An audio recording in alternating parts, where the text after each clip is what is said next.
চড়ে, যেটা দিনে একবার বাড়ানো দ্বীপের উপর দ্বীপ। এখানে ঘুরতে আসছি আমার দুই আঙ্কেলকে নিয়ে।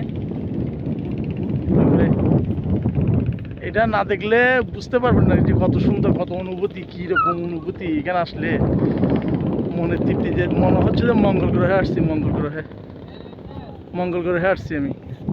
আমার মনে হচ্ছে যে আমি মঙ্গল গ্রহে আছি এখন। দৃশ্যগুলো দেখেন, সারি সারি সারি সারি সারি সারি, দেখেন এই সাগর, সাগরের মাঝখানে আমরা, চারিদিকে সাগর, দেখেন চারিদিকে সাগর, সাগর আর সাগর, মাঝখানে চর, অসাধারণ।